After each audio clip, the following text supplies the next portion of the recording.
Hey everyone, welcome to The Explainer. Today, we're totally decoding upper gastrointestinal disorders, and we're doing it through a strict NCLEX and ATI clinical judgment lens.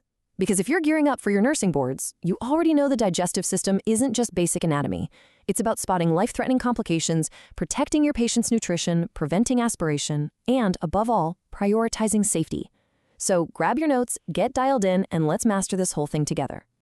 Here's our roadmap for today. We'll start with upper GI and NCLEX priorities, move into oral and esophageal disorders, tackle gastric disorders and ulcers, dive into managing surgical complications, and wrap up with some next-gen clinical judgment.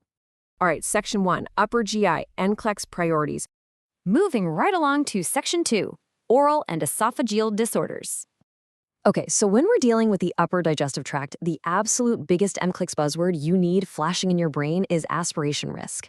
If you hit a question about feeding a patient with dysphagia, difficulty swallowing, these are the exact step-by-step priority interventions you've got to take.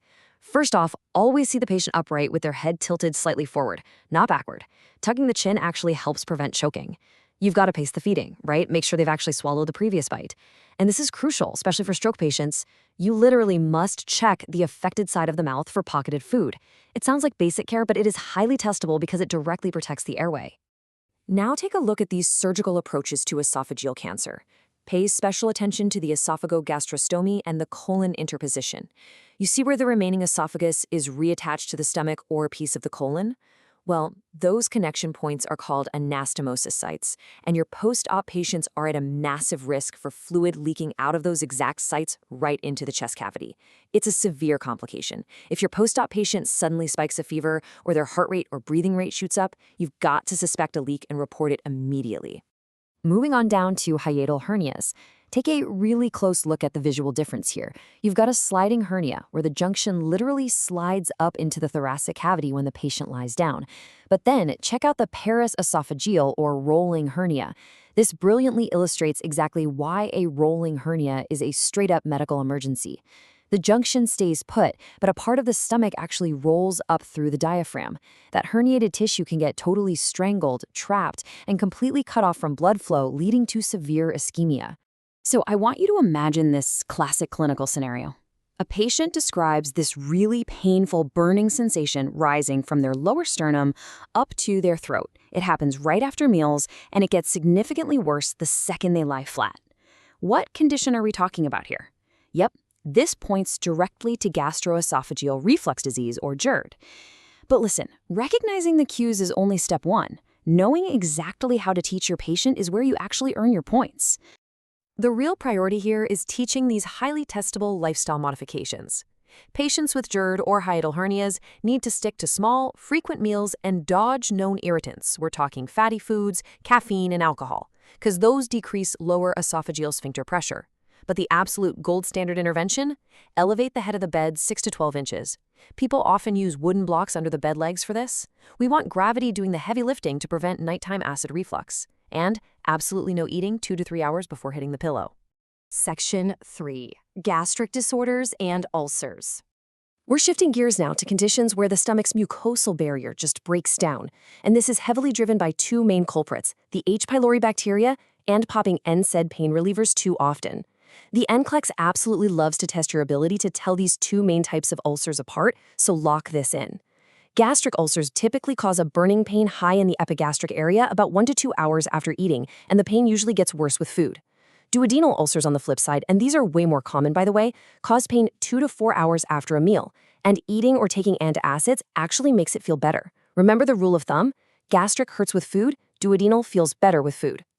Let's get the pharmacology piece organized, because you are definitely going to see these meds on your exam. It's super vital to know that proton pump inhibitors like omeprazole are your frontline defenders.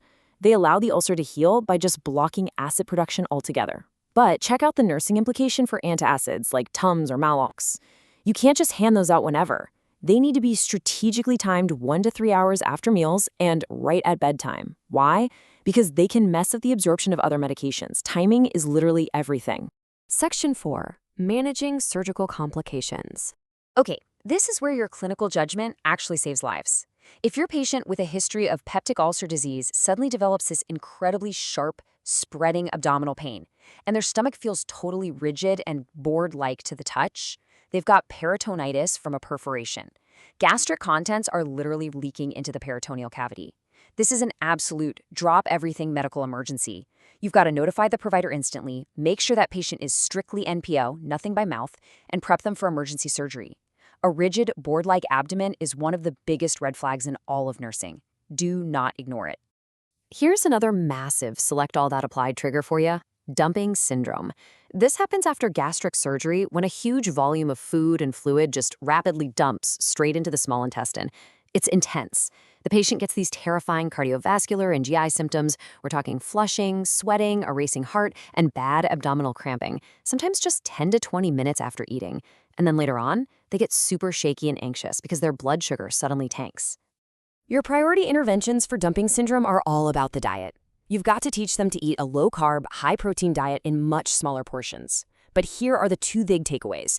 They absolutely must avoid drinking fluids with their meals, and they actually need to lie down for about 30 minutes after they eat. Think about it, that's the exact opposite of what we tell our GERD patients, right? Lying down slows the transit of food into the intestines, which stops that rapid dump from happening.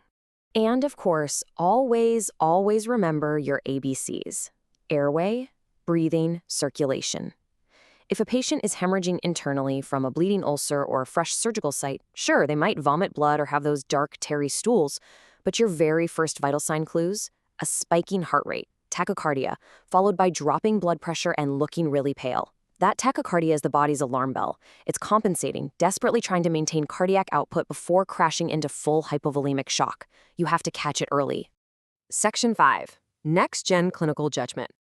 All right, let's step into the shoes of the nurse and put all this theory to the test with some real next-generation NCLEX-style scenarios. Take a look at this matrix question. We've got a patient admitted to long-term care with mild dementia and achalasia. Now, achalasia is a severe swallowing disorder where the lower esophageal sphincter just refuses to relax, making it incredibly hard for food to get into the stomach. Ask yourself, which of these nursing actions are indicated to keep this vulnerable patient safe? Notice how safety is the absolute priority here. Elevating the head of the bed and checking breath sounds every day, clearly indicated. We're preventing and monitoring for aspiration. But look at that bottom row. Because this patient has aqualasia and a super high aspiration risk, assigning a CNA to feed them is strictly contraindicated. Why? Because an RN has to be the one to fully assess their swallowing tolerance first. Remember that classic nursing acronym: do not delegate what you can EAT. Evaluate, assess, teach. You never, ever delegate an unstable airway risk. Let's do one more. We've got a highlight question here for a patient with a history of chronic gastritis. Take a quick scan of the assessment data. Your mission as the nurse is to identify which specific assessment cues are screaming for immediate follow-up. The cues you definitely need to highlight are the pale skin and mucous membranes, combined with the fact that they're tiring easily. Why does this matter? Because it perfectly illustrates a massive cascading complication. Chronic gastritis destroys the stomach lining, right? And when that lining is gone, it stops making this vital substance called intrinsic factor, which your body absolutely needs to absorb certain vitamins. And that incredible connection to pernicious anemia leaves us with one final big picture clinical challenge. If a patient's stomach is permanently damaged by chronic gastritis, or maybe they've had a gastrectomy and they just cannot absorb vitamin B12 naturally anymore, what lifelong medical treatment are they absolutely going to require to stave off severe anemia and nerve damage? I want you to really think about it, flip through your pharmacology notes, and I'll catch you in the next explainer.